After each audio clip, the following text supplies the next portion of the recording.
ભાવનગર શહેરના આંબા ચોક વિસ્તારમાં નવી બની રહેલ 3 માળની દુકાન ધરાશાયી થઈ હતી। એક મહિલાને ઈજા થતા સારવાર અર્થે ખસેડાઈ।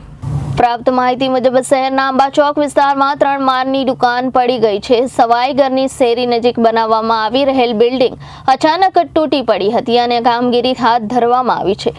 બિલ્ડિંગની મંજૂરી અંગે પણ વ્યાપક ચર્ચા થઈ રહી છે। ત્યારે 3 માળની દુકાન ધરાશાયી થવાથી એક મહિલા સહિત 3 જણાને ઈજા પહોંચી હતી। આ ઘટનામાં એક મહિલાને ઈજા થઈ છે અને બાપુ મહેતાની શેરીમાં નવી બની રહેલી બિલ્ડિંગ ધરાશાયી થતા એક મહિલાને ઈજા પહોંચતા તેને તાત્કાલિક સારવાર અર્થે હોસ્પિટલ ખસેડવામાં આવી હતી। આ ઘટનાની જાણ થતાં જ ફાયર ટીમ ઘટના સ્થળે દોડી આવી હતી। આંબા ચોકમાં એક મકાન ધરાશાયી છે। ફાયર બ્રિગેડ સ્ટાફની ઘટનાસ્થળે પહોંચી રેસ્ક્યુ કામગીરી ચાલુ કરેલ છે। એમાં 3 રેસ્ક્યુ કરેલ છે। એમાંથી 2 લેડીઝને સામાન્ય ઈજાની હિસાબે હોસ્પિટલમાં એડમિટ કરાવેલ છે અને એકની હાલત સારી છે, બરાબર, અને અત્યારે કામગીરી પૂર્ણ કરેલ છે। Reporter Firoz Malik, Janadesh news, Bhavnagar.